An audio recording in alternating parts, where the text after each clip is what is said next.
తెలంగాణ ప్రజలకు కాంగ్రెస్ ప్రభుత్వం నుంచి బిగ్గెస్ట్ అప్డేట్ వచ్చేసింది. ఎప్పుడెప్పుడా అని ఎదురు చూస్తున్న కొత్త రేషన్ కార్డులు, అలాగే కొత్త పెన్షన్లు మరియు ఇందిరమ్మ ఇళ్ల మంజూరుకు ముహూర్తం ఖరారైంది. జూన్ 2న తెలంగాణ అవతరణ దినోత్సవం సందర్భంగా రాష్ట్ర వ్యాప్తంగా లక్షలాది మంది లబ్ధిదారులకు ప్రభుత్వం తీపి కబురు అందించబోతోంది. అసలు ఎవరెవరికి ఈసారి కొత్త కార్డులు, పెన్షన్లు రాబోతున్నాయి, అర్హతలు ఏంటి, ఎక్కడ ఎలా అప్లై చేసుకోవాలి, ప్రభుత్వం తీసుకున్న ఆ సంచలన నిర్ణయం ఏంటో పూర్తి వివరాలు ఈ వీడియోలో తెలుసుకుందాం. తెలంగాణలో కొత్త రేషన్ కార్డులు, పెన్షన్ల కోసం లక్షలాది దరఖాస్తులు ప్రభుత్వ పద్ధతులలో పెండింగ్లో ఉన్నాయి.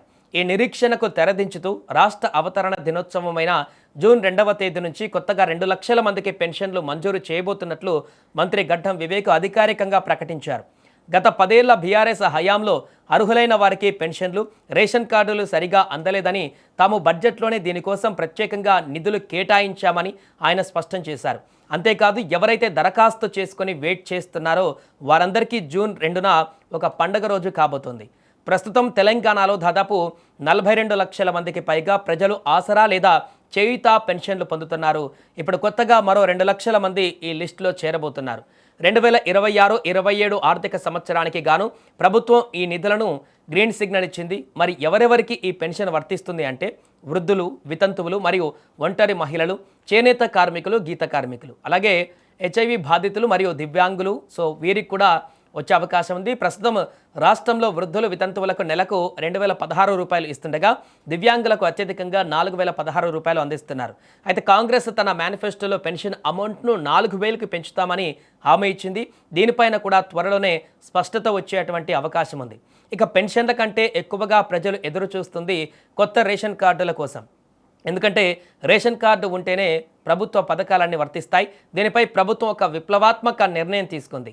జూన్ 2న ఒకేసారి వేలాది మందికి కొత్త కార్డులు మంజూరు చేయడమే కాకుండా ఇకపై రేషన్ కార్డుల అప్లికేషన్ అండ్ అప్రూవల్ ప్రాసెస్ను నిరంతర ప్రక్రియగా మార్చబోతున్నారు. అంటే ఒకసారి డేట్ అయిపోతే అప్లై చేసుకోవడానికి కుదరదు అనే రూల్ లేకుండా అర్హులైన వారు ఎప్పుడైనా అప్లై చేసుకునేలా ఆఫీసర్లు ఎప్పటికప్పుడు వెరిఫై చేసి కార్డులు ఇచ్చేలా శాశ్వత కసరత్తు చేస్తుంది.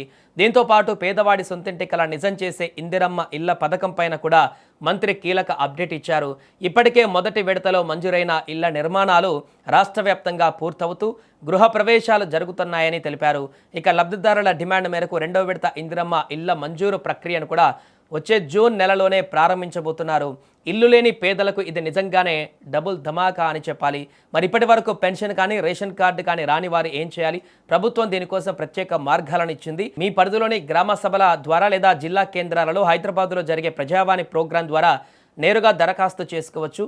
మీ ఆదాయ ధృవీకరణ పత్రాలతో అప్లై చేసుకుంటే అధికారులు మీ ఇంటికి వచ్చి వెరిఫికేషన్ పూర్తి చేసి జూన్ 2 కల్లా లిస్టులో మీ పేరు చేర్చేటువంటి అవకాశం కూడా ఉంటుంది.